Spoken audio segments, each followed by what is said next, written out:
So I'm really pleased to introduce you to today's webinar, which will be presented by the JASP founders and creators themselves and co-authors of our brand new Andy Field titled Discovering Statistics Using JASP, which published earlier this year, and it'll be referenced during the webinar.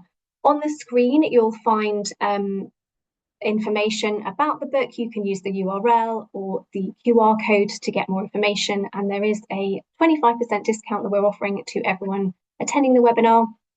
And of course, if you're a lecturer teaching, then you can go onto our website and request a free electronic inspection copy. But now I have the pleasure of welcoming our authors and our presenters today, Eric Jan Wagenmakers and Johnny van Doorn. And yeah, we're so pleased to have you today. So just a bit of an intro about you both. So EJ is a professor in Bayesian methodology at the Psychological Methods Unit at the University of Amsterdam. His main research interest is Bayes factor hypothesis testing in the style of Sir Harold Jeffreys.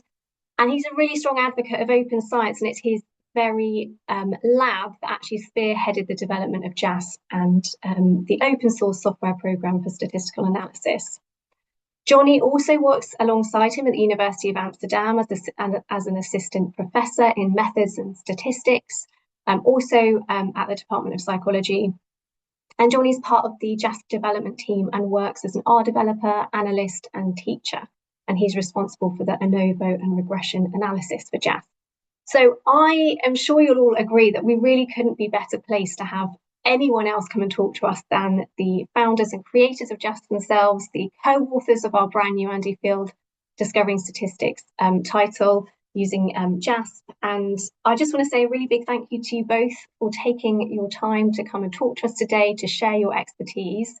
So I'm going to stop sharing my screen so actually you can both introduce yourselves and then bring the wealth of knowledge that you both have to us all, so we can learn how to really improve teaching stats using JASP.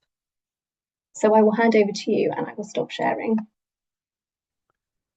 Thank you very much, Lorna. I'm really excited to be here, and you've already introduced me, so I think I should get right to it, because my job is actually to move out of the way as quickly as I can so Johnny can actually demonstrate JASP in action. But it will be tough because I do have some things to say. Okay, so here we go. How you transform your teaching of statistics using JASP. So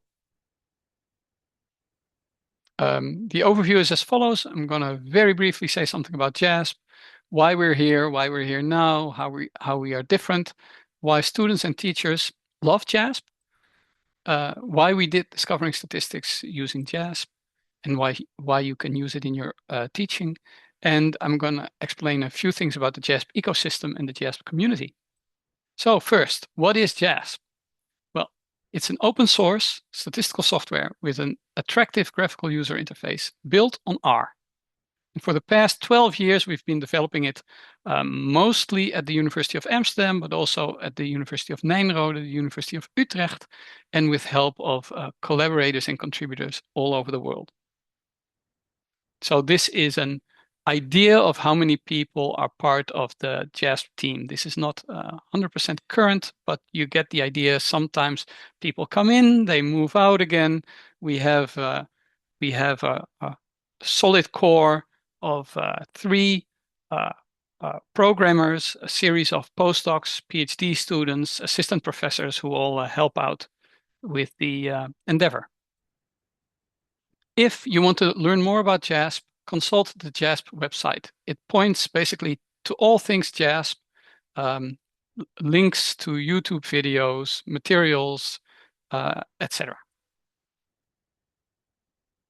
So in particular, there's the info, support, and teaching fields that you are encouraged to check out. So currently we know of over 350 universities from 73 countries that use JASP in their curriculum, and we have about 100,000 downloads per month. I think one of the reasons why we're also popular in other countries is because JASP is available in many different languages. So you can set the language in the preference setting, and then you have JASP in Spanish and in Chinese. for instance. So this gives you an idea of what that interface looks like. So we have our familiar spreadsheet for the data. Then we have an input panel that allows you to tick all sorts of options. And then we have output. And the output also allows annotation. And as you see, it also allows equations to be added to the annotation. We also have R code available for our analyses. And we have spent a lot of time and effort on the graphical display of information. So we really try to make our plots look pretty. So this is a brief overview of some of my favorite plots. A rain cloud plot, we use this in the Discovering Statistics Using JASP book quite a lot. But we have other informative plots as well. And again, the last one here is a rain cloud plot. So why are we here? What is the difference in particular to say SPSS? Well, I won't go into detail, but I will say that JASP is open source and free. And JASP has a modern interface that makes students happy. Then, of course, on the other side of the continuum, if you like, there's R. And I'm an R programmer myself, and actually in the psychological methods unit, we're all R programmers. But R does demand coding. And teaching coding and statistics in the same course, in my personal opinion, is a double jeopardy. Coding is effortful and error-prone. And maybe most importantly, coding focuses attention on coding and not necessarily on understanding the statistical procedures. I also believe that there's an educational benefit to the graphical user interface in JASP. And in particular, the interface provides structure. So it invites the students to start with the analysis, it suggests the analysis is doable, and it reduces the statistical fear factor. And in addition, the GUI itself suggests informative analyses, for instance, assumption checks, and insightful visualizations, for instance, rain cloud plots, that the student usually would not be attended to, because in R you are essentially looking at a prompt, so you need to self-initialize a lot of the procedures. So R is great, but at the University of Amsterdam, we first teach statistics with JASP and then transition to R for those students who need it. And I do believe JASP is a good vehicle to facilitate that transition. Also, I code in R and I love R, but if the analysis is also available in JASP, I will always use JASP. And the reason is that I'm orders of magnitude faster and I don't make any errors.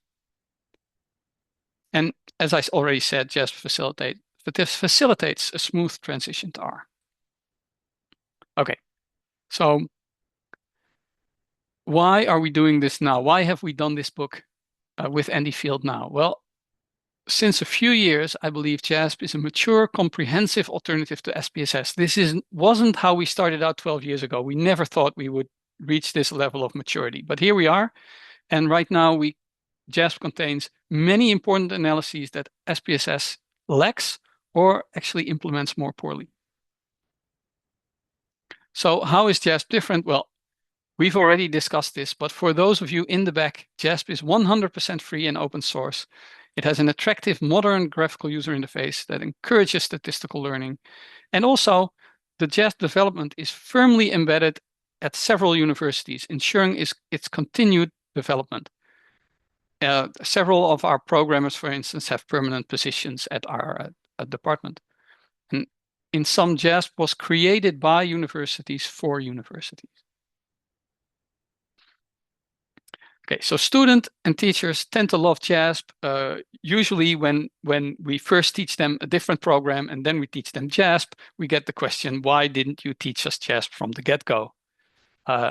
We have a testimonial page on our website, obviously, and if you want to check it out, please do so. I also think quite clearly the fact that it's completely free is a big draw for JASP, but it's also, we really spend a lot of time and effort making it user-friendly. And we also provide a lot of support online. We have a very responsive help desk, we have a forum, we have YouTube videos, and yeah, I think that that makes life a lot easier for many people, also for teachers. So teachers love JASP also because, well, if you have happy students, you generally have happy teachers. JASP is relatively complete. It makes it easy to teach statistics in an accessible, fun way. Requests for new features are handled by an active, responsive team of developers. And if you tell us, I'm using JASP in my teaching and I need feature X, then we will prioritize feature X. So we also have regular updates that bring more teaching relevant functionality.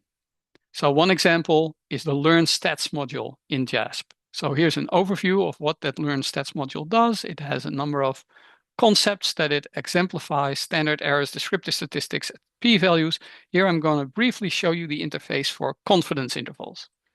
So the input panel allows you to set all sorts of settings here. I'm just going to go with the standard settings. And if you do that, you're going to get output. And if you put these two together, it looks like this. But what we're trying to do here with all of these is that when you try to teach students something about a confidence interval, what does it mean? Well, you want them to have this picture in their head. This is what a confidence interval means, right? In a specific proportion of the replicated experiments, the true value will be captured by that interval. That's what it means, and that's what this picture shows. And the other demonstrations are of a similar nature. Okay, then specifically about discovering statistics using JASP. So I believe, we believe, Johnny did most of the work, that this is a substantially improved version of the SPSS bestseller. We're biased, but I believe that the JASP output is much prettier and inviting than that of SPSS. But you should just compare the two and judge for yourself.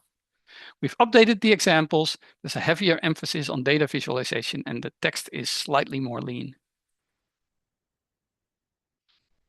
So then I want to end by mentioning the JASP ecosystem and the JASP community.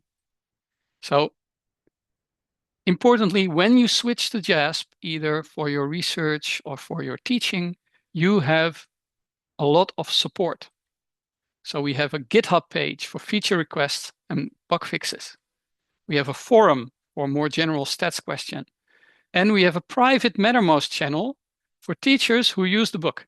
So in that Mattermost channel, we share teaching related materials and information. Teachers can use it to exchange teaching related materials, exam questions, and we can have a discussion on stats topics as it relates to teaching.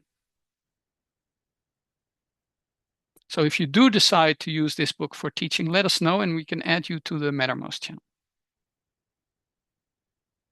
We also have regular blog posts on teaching relevant topics. And in particular, just yesterday, we had a guest post that is a summary of a 33-page document comparing different GUIs for teaching statistics.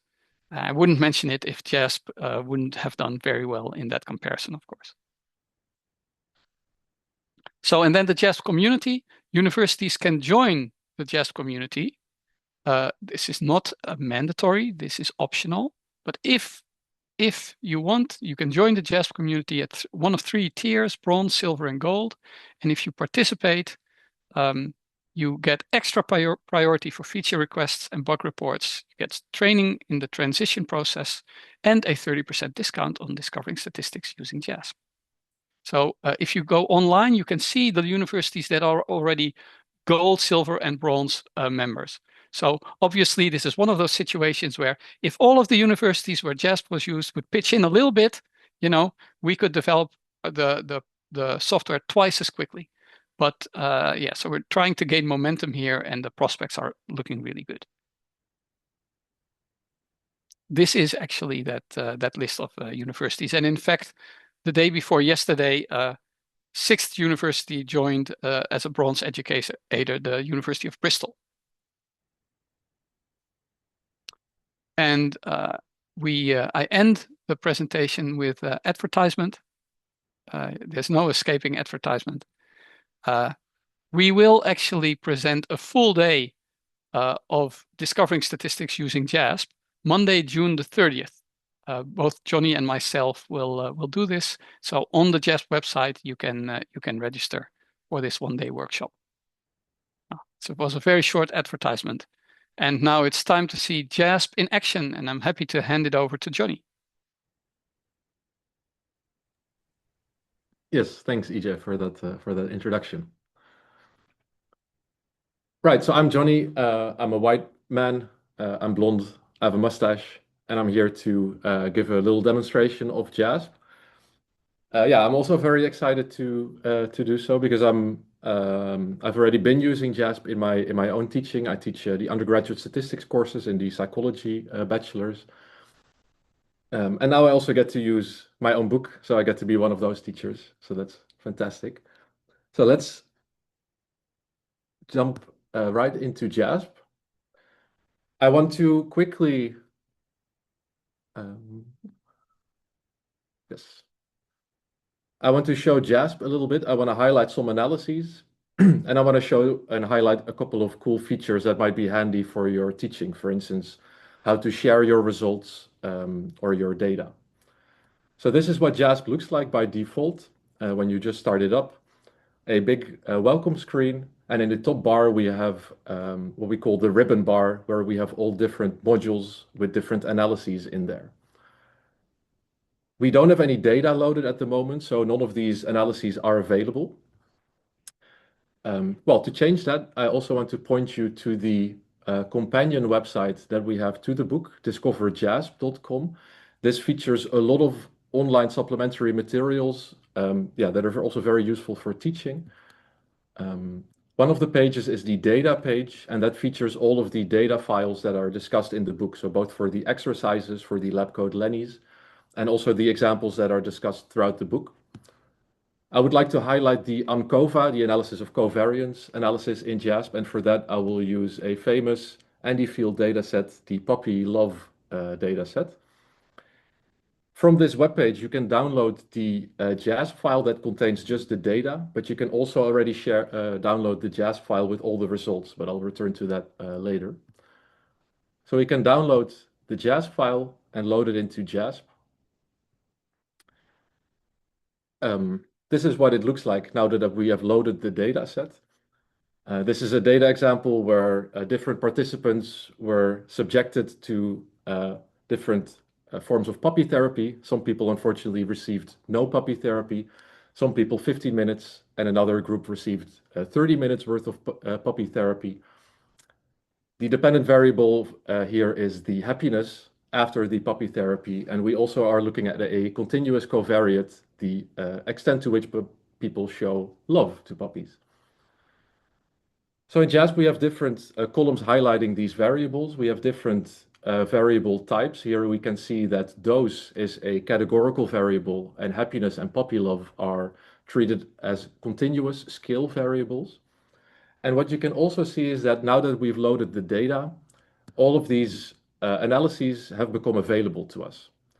So we could, for instance, get started with some descriptive statistics to start exploring these data.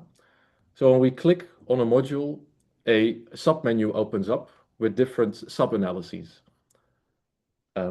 We have descriptive statistics that provide both numerical and graphical summaries of the data.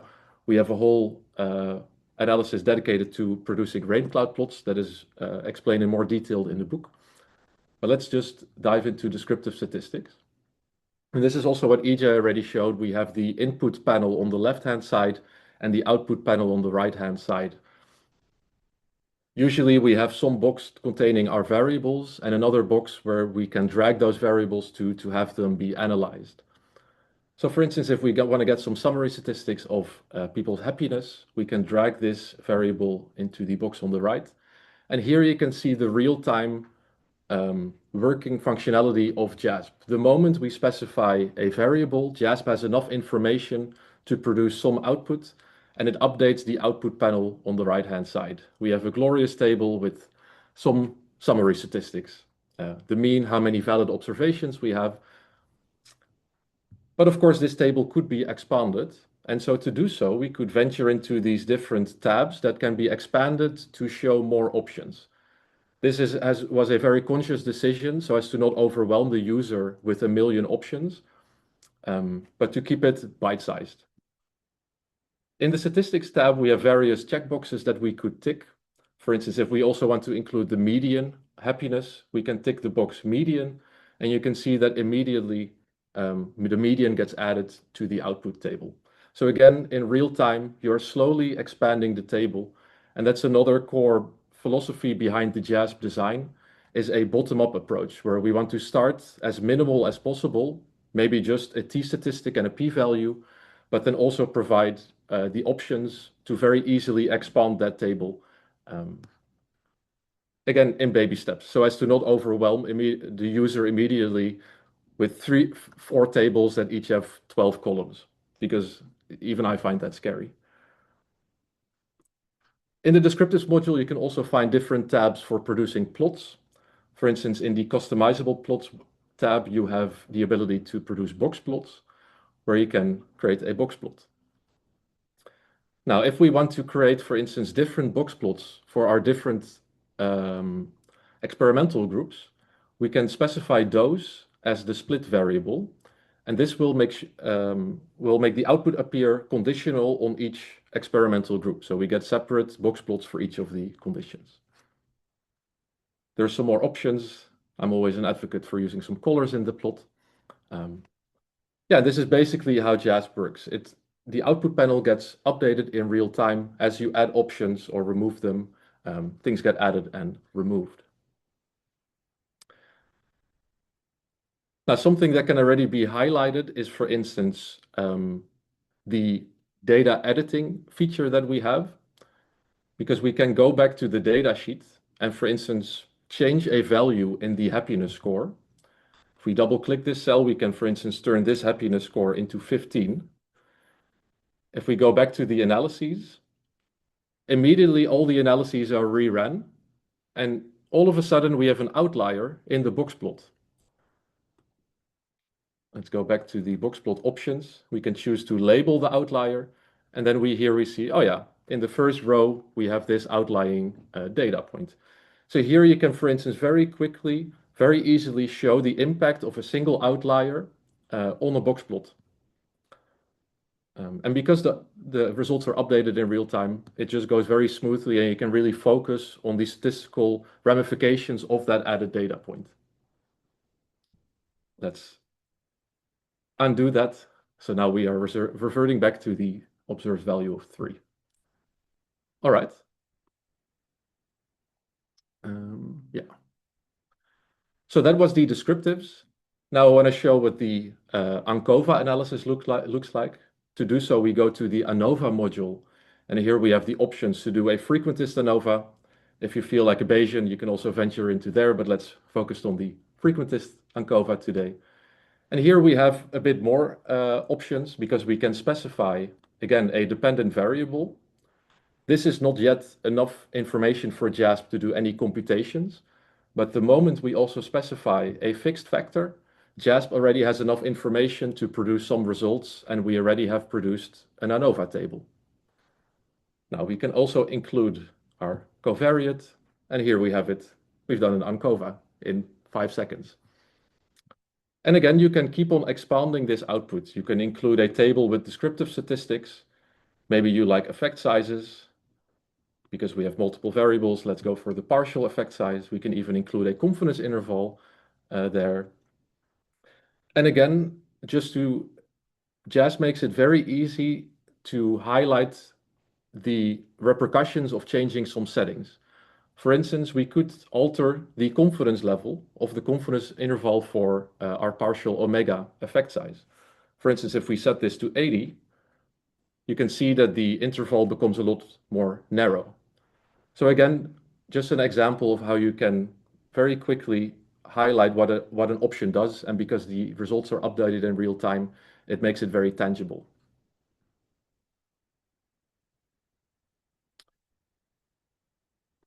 Most analyses that are a bit more complex have a model tab where you can tweak the statistical model.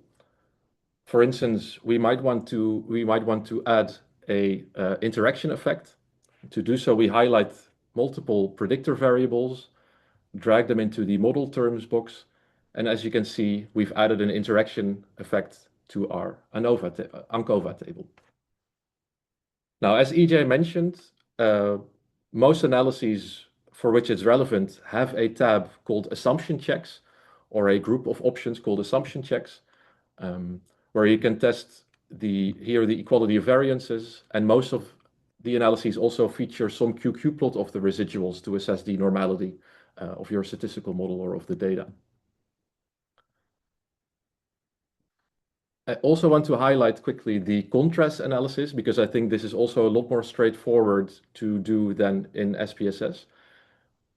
Because, well, I've been teaching ANOVA for quite some years at this point, but I still cannot know on the top of my head what are all these different contrast options, like what is deviation, what is simple. But the cool thing is, if you just select one in JASP, and because you immediately get the output, you immediately see what you're being comparing, what that contrast does specifically. It's like, oh yeah, that's the deviation. No, I was looking for the simple one. And then you see, oh yeah, that's the simple one that's comparing all the groups to the reference group. Maybe you're not happy with the reference group that's being chosen right here. Here, the reference group is the no puppies condition. That's the first occurring condition. If you want to shuffle these around, you can again go back to the data viewer. You can double click a variable name to access its variable settings. Here you can recode or reorder your categorical variable. For instance, if we don't want the no puppies condition to be the first group, we can move it to be the last group. And now the 15 minutes group is the first group. If we now go back to our contrast analysis, we see that now all the groups are being compared to the 15 minutes condition.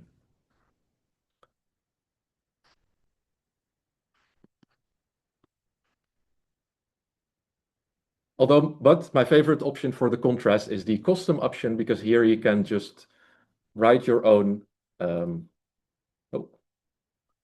custom contrast weights to have full control over what you're comparing against what. As a last feature of the ANCOVA, I want to highlight JASP's visualization tools. Especially in the ANCOVA, you want to visualize a possible interaction effect between the continuous covariate and the categorical predictor variable. To do so, we can drag the covariate to be on the x-axis. Then we already get just a scatter plot between our covariate and our dependent variable.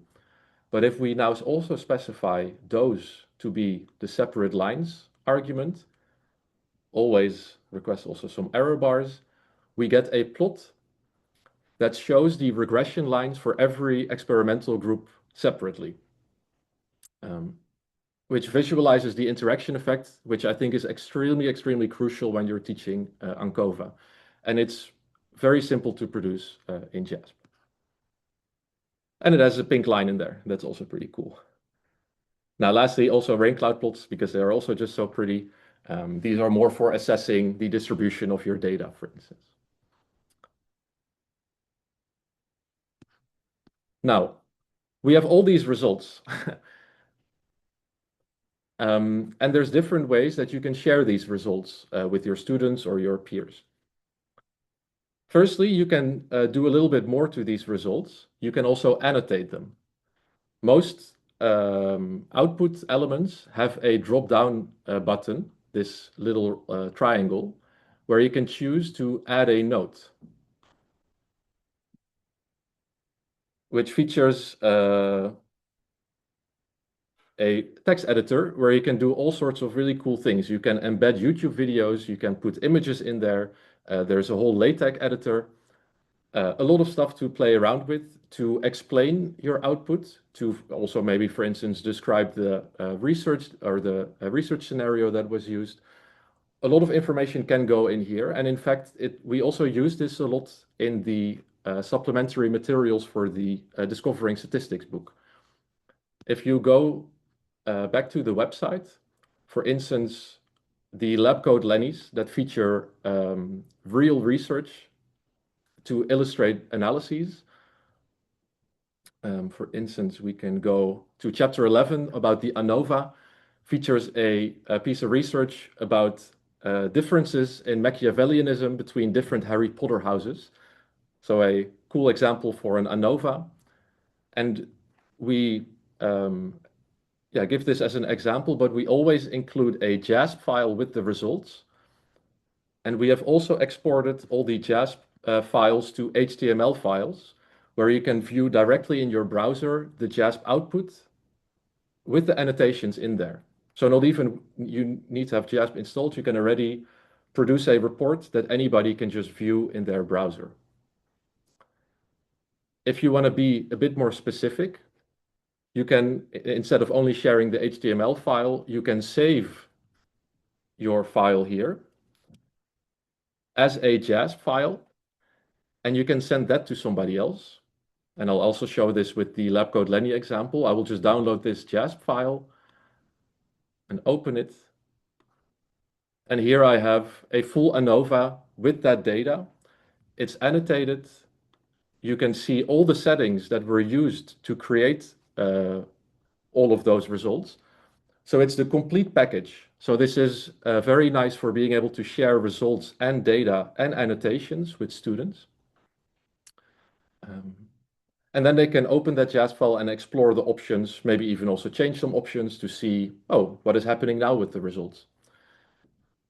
So that is the first way that I really prefer to share data with my students. After every lecture, I annotate the result, the data file we were using in JASP, and also share that with some additional explanations. But I also want to quickly, and I think as the final showcase for today, show our R syntax mode that makes it also really cool to share results. Every analysis has this R button that presents a box with R code. You can copy this R code, send it to somebody else. Well, actually, I will use the puppies example. Let's do the ANCOVA. Look at the R code. We can take this R code and send that R code to somebody else. I will now open a new JASP instance that has no analyses. It just has the data. But I can go now to the ANCOVA. I can go to this field and paste that code that I just copied and run it. Oh, we have no interaction in there. Okay, there's some growing pain still. This is a new feature that I was a bit too excited about. We had an interaction effect. Apparently, that's not allowed. Let's do this again.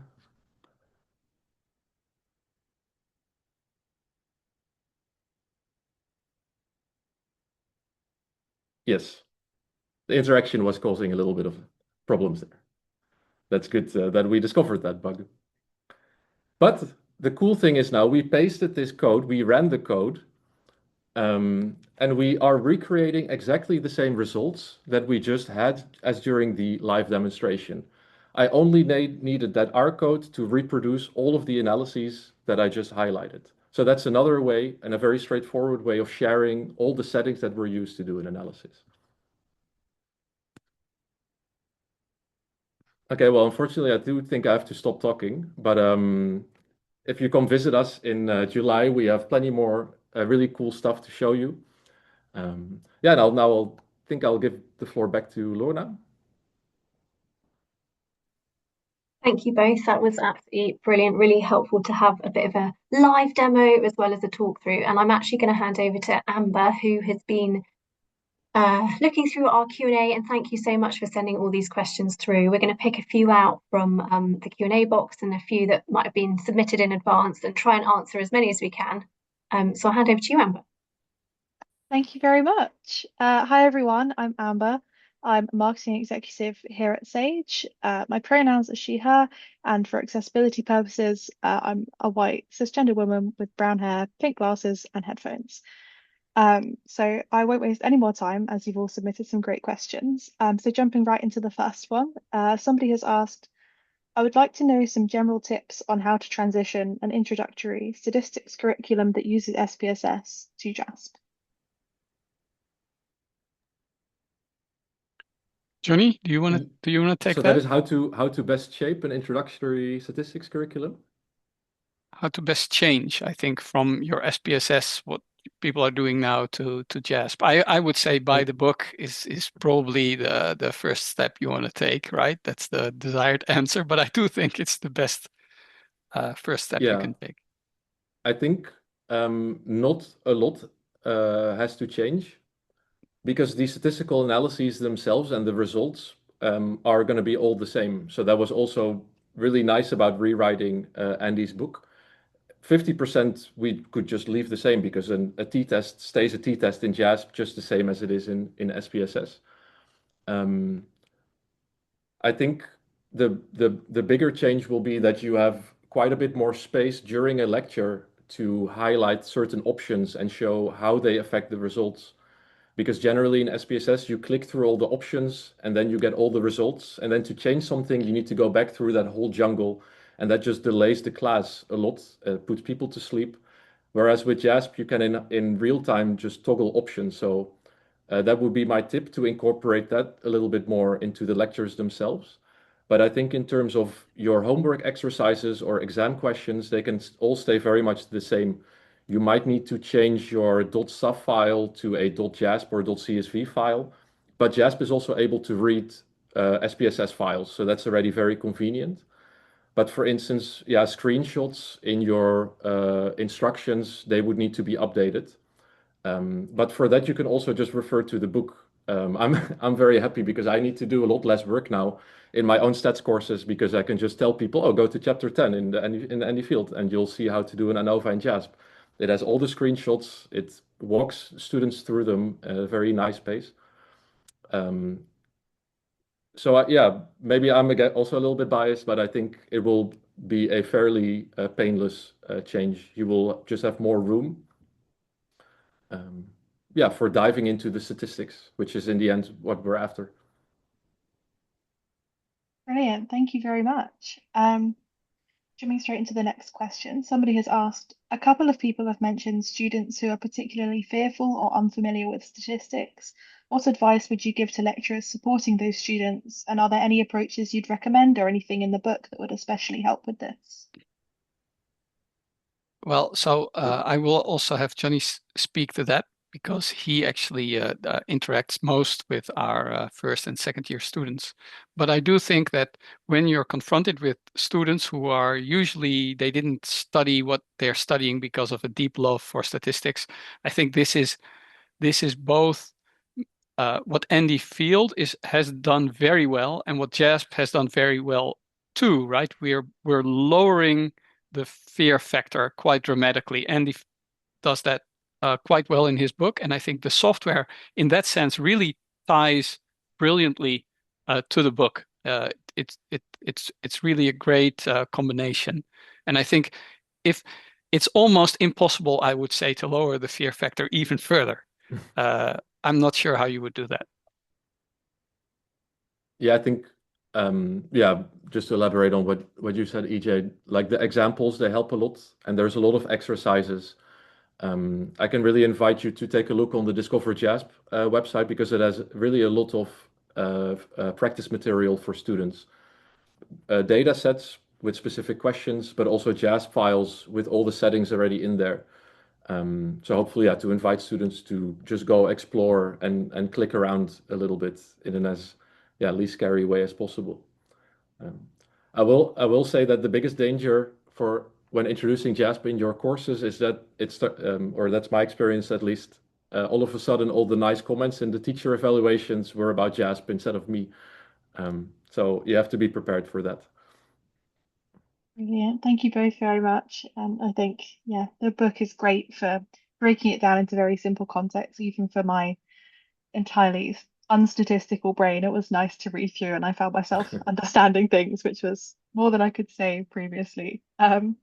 You've already referenced. Yeah, and Sorry. I will say one more thing about that. Something that I like and a lot of teachers like is that Andy really tries to explain statistics in a very general way, right? It's basically the same analysis every time, whether you do a t-test or an ANOVA or a regression. And so I think he makes it seem less arbitrary. which I think is also a good feature of the book, of all of his books, of course, but also the one we did with JASP. Yeah. Brilliant. Thank you very much. You've already referenced some of the differences between JASP and both SPSS and R. Where else can people find support to help them understand the difference between JASP and these other softwares, including Jamovi? Yeah, so I would say a very good starting point, especially when it's related to teaching, is that blog post that I referenced that just came out yesterday. That has a very detailed comparison with several alternatives. So including the ones you've mentioned. So I would definitely point. It's 33 pages. And so, but if you're interested in switching to a different software and you don't quite know what to do, then that is a good start. I will say that the fact that we teamed up with Andy to do this particular book was a pretty smart move on our end. So that would make it a lot easier for people to switch, right? Especially when you're teaching SPSS, and here's that book, and it would make the transition as easy as you could could possibly make it. Brilliant. Thank you. And we'll be following up with everyone via email after this with the recording, and we can also link to that blog post so that everybody has it too. We had a question come through live, which was, are most JASP users in psychology, or are there other users in other social science fields?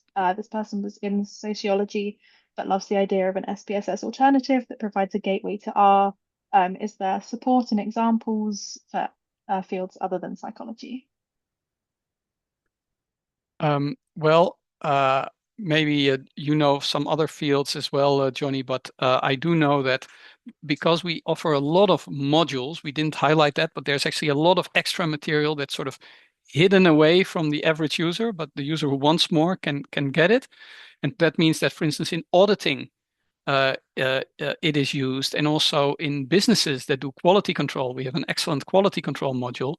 And so a lot of businesses who are now paying, for instance, for Minitab licenses have discovered that you can also use JASP for these analyses, and it's completely free. So it kind of depends on the specific subfield, but I think in the social sciences in general, it's really catching on. Johnny? Yeah, I think also in biology and medical sciences, usually where hypothesis tests are featured. Brilliant. Thank you very much. We had a lot of questions live come through about future versions of JASP, so I feel it would be remiss of me not to mention those. So are there any plans for the future for future updates or anything that you'd like to share?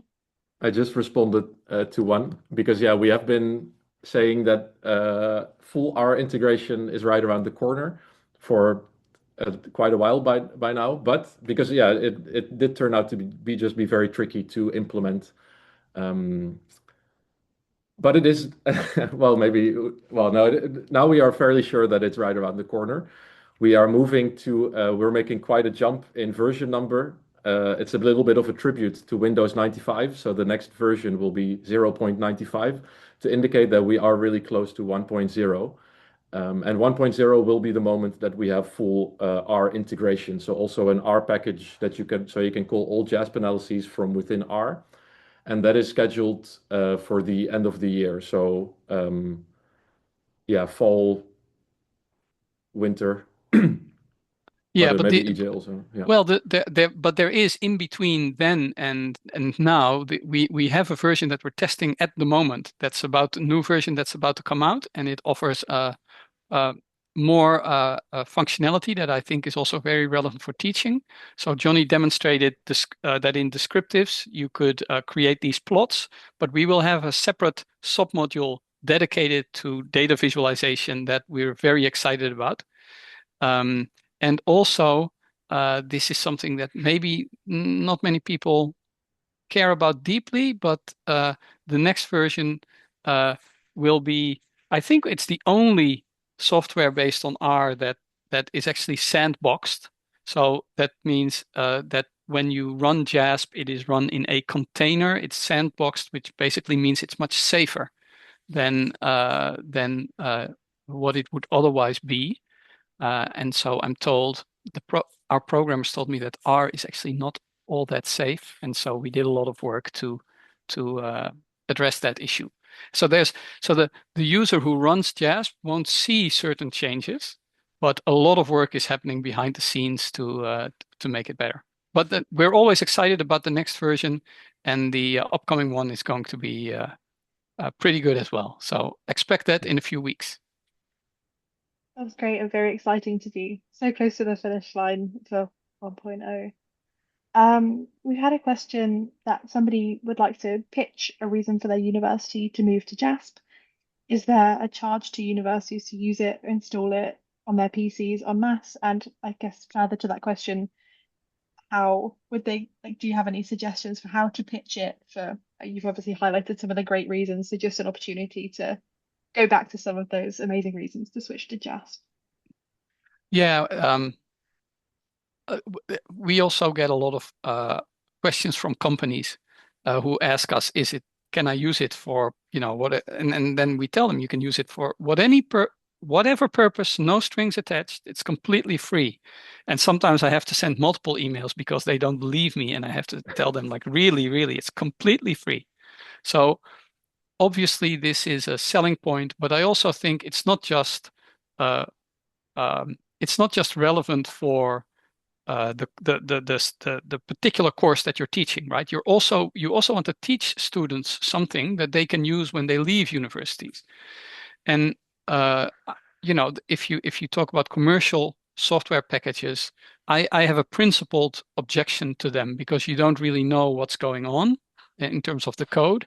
But also, once students go elsewhere and they get a position as a data analyst or anybody who analyzes data, they're dependent on a license from a commercial company, and those licenses can suddenly be quite expensive, up in the 10,000 euros a year ballpark, which is sometimes can be prohibitive, and then the student has a big problem. Well, the students would probably then download JASP, but yeah, best to teach them the program to begin with, I think. Yeah, but again, on our website, on the teaching page and the materials page, you'll find a lot of documentation and a lot of arguments to switch to JASP. I actually think that we also have a blog post where we provide a letter that somebody sent to their department arguing why they should switch to JASP. And we asked, can we actually get that letter and share it publicly? And that was okay. So we did that. So that could also be a good starting point to see what other people have done. Amazing. Thank you very much. And I'm sure that will be I'll paste that link in the chat. Amazing. Thank you. I think we've got time for one or two more questions, unless there was anything. I know we've had so many live questions about specific functionalities of JASP. So if there's any of those that either of you have noticed that you'd like to highlight, then please feel free to before I jump into another one. Well, I will say we do have a GitHub page, but also I think if you have questions about statistics and what can it and can it not do, then we do have a forum, and so you're invited just to go to the forum and ask a question, and other users will answer, and we can also answer. So that works really well, I think. Great, thank you very much.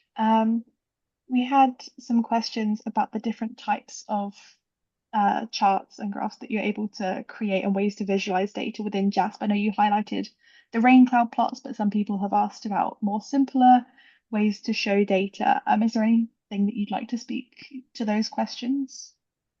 Well, we do have the simple plots as well. Usually we actually just started off with relatively simple plots, and as well, also rain cloud plots are a relatively new invention, so they haven't been around for that long, but we were quite happy with them. But no, there's a whole host of plots. You can create them from the very simple to the pretty complex, and especially with the upcoming module allows you to do a lot of different things. But again, with our plots, we do depart from the standard philosophy that you keep it simple from the very start, and then if you tick boxes, you can add more functionality. But I think that's also serves an educational purpose, because once you click a particular button and something immediately changes, the student creates a link between that button and the thing that was changed. And if you just show a plot immediately in all of its complexity, the link between the specific options and the elements in the graph is completely unclear. That's And I think great. that works in JASP, with JASP in general, not just for plots, but also for all sorts of other analyses. Brilliant. Thank you. And obviously, everybody go try it out and have a go at what different plots you can create. We've had lots of lovely feedback in the Q&A section as well, which I'm sure you've seen. Thank you. We actually have a graph competition, right? You can create a graph with JASP, you can send it to us, and you can win prizes if your graph is very good. So I would recommend people go and check that out. That's amazing. And I think leaving the Q&A on that exciting note is brilliant. Yeah. So I will hand There's back the link over in the to... chat. Amazing. Thank you. And I'll hand back over to Lorna for some closing remarks, but thank you both very much. Yeah, thank you, that was everyone. really cool. I know, Johnny, you're going through and answering some of the questions. We haven't got to all of them, but thank you for sharing them. We will be looking through any that we haven't answered yet and pulling together information that we can circulate as well. But yes, I just wanted to remind everyone, so I'm going to share my screen really briefly, if I can do that, of the where you can find more information about the book. And I did notice that there was a question on oh, am I sharing, Amber, or no, I haven't shared, have I? Not yet, no. No. Thank you. Sorry That's okay, there we go.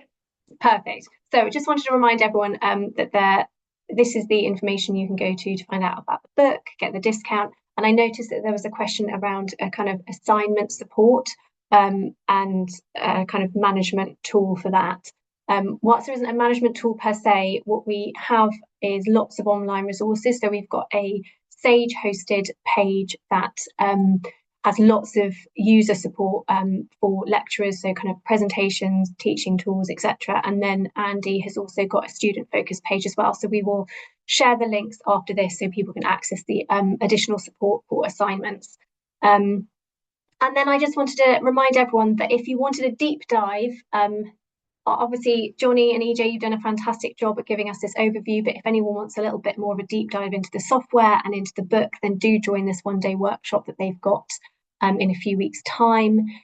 It can be attended either in person in Amsterdam or online. And the idea is that it will really help familiarise yourself with the key content of Discovering Statistics Using JASP with a kind of a run through of that. And it's also going to show how JASP can be used to explain key statistical concepts. And there's going to be lots of points for sort of pausing, hands-on exercises. So if you actually want to get your hands dirty with all of this, please join that. And it's something that obviously lecturers can join, whether you're thinking about using the book, whether you've started using JASP, you want a bit more, whether you are thinking about using JASP. But equally, it's something to share with students if they want a little bit more support in understanding statistics. So really, it's just for me to say a very big thank you to EJ and Johnny for joining us. I really appreciate you being here with us. And you've given us so much invaluable information. Yeah, we thank you so much for your time. And thank you to everyone for joining. We will be circulating the recording afterwards, along with going through all the questions and circulating more information. But thank you, EJ and Johnny. And thank you. Yeah, thanks so much. Thanks, everybody, for attending. Yeah, thank you. Thank you. Yes, thank you. Bye.